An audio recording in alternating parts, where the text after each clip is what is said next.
धान का इस्तीफा हो गया है। लगातार प्रोटेस्ट के बाद में आखिरकार सबको कामयाबी मिली, क्या कहेंगे? ये कामयाबी है हक की झूठ के ऊपर।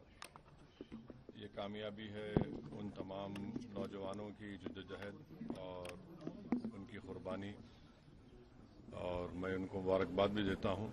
और आज का जो तब्दीली पैदा हुई है वो इस बात की तरफ इशारा देता है कि मोदी सरकार अगर ये समझ रही है कि वो जो चाहे कर सकती है, चाहे बुलडोजर से घर तोड़ सकती है या फिर किसी को दबा सकती है, तो इस आंदोलन ने इस बात का उनको खुला पैगाम दे दिया है कि अब तानाशाही नहीं चलेगी। लोकशाही अगर चलाना है तो संविधान के दायरे में जिसको बाबा साहब अम्बेडकर ने बनाया उसके तहत चलाना पड़ेगा। और हम उम्मीद करते हैं कि मुस्तकबिल में, फ्यूचर में कोई पेपर लीक कहीं पर भी किसी प्रदेश में या फिर किसी हमारे देश के नेशनल जो एग्जाम्स होते हैं उसमें नहीं होगा।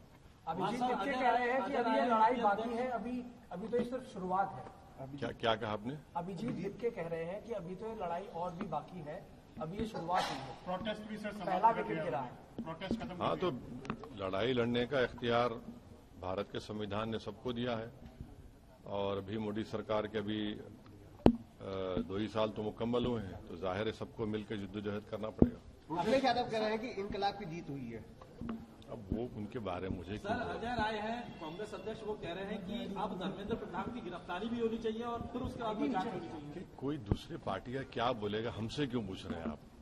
वो जवाब देंगे अपना। सर, लीडर ऑफ अपोजिशन के पे तो वो बताएंगे। सर, वो बोल रहे हैं कि लड़ाई जो है इस पूरे मामले में जो कार्रवाई है, जिन्होंने लाठीचार्ज किया है पुलिस वालों पे, उनके खिलाफ कार्रवाई होनी चाहिए और एक्शन सख्त होना चाहिए।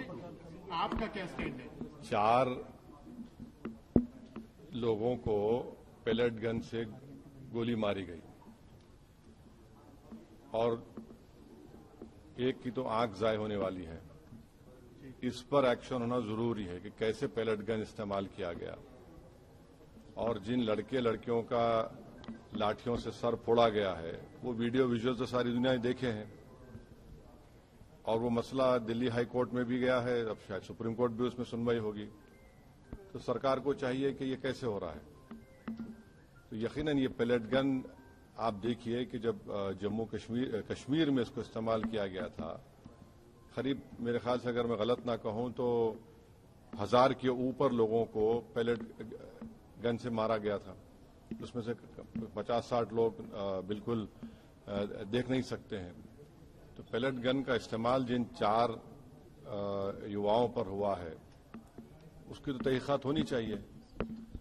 एक तो मंसूरी है जबलपुर मध्य प्रदेश के, जो BA MBA करे, एक इसमें कोई आपकी बरादरी का आउटलुक का जर्नलिस्ट है। तो ऐसे कैसे होगा? तो बिल्कुल गलत हुआ है।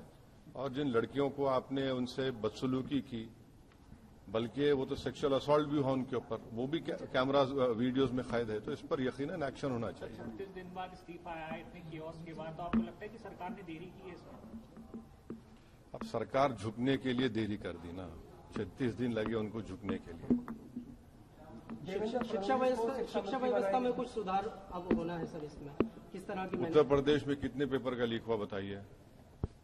कितने पेपर्स का लीक हुआ है? तो हम उम्मीद करते हैं कि ये देखिए, सरकार कह रही है कि 2024 में कानून बनाया पेपर लीक के खिलाफ, उसमें 10 साल और 1 करोड़ का फाइन लगाया। अब आप कह रहे हैं कि 10 करोड़ का फाइन होगा।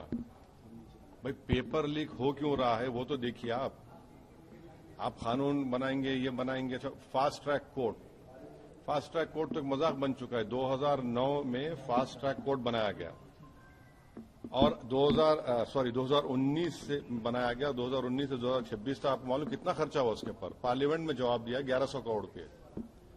और अभी भी पूरे देश में 2,65,000 केसेस फास्ट ट्रैक कोर्ट में चल रहे हैं। अभी बैकलॉग है।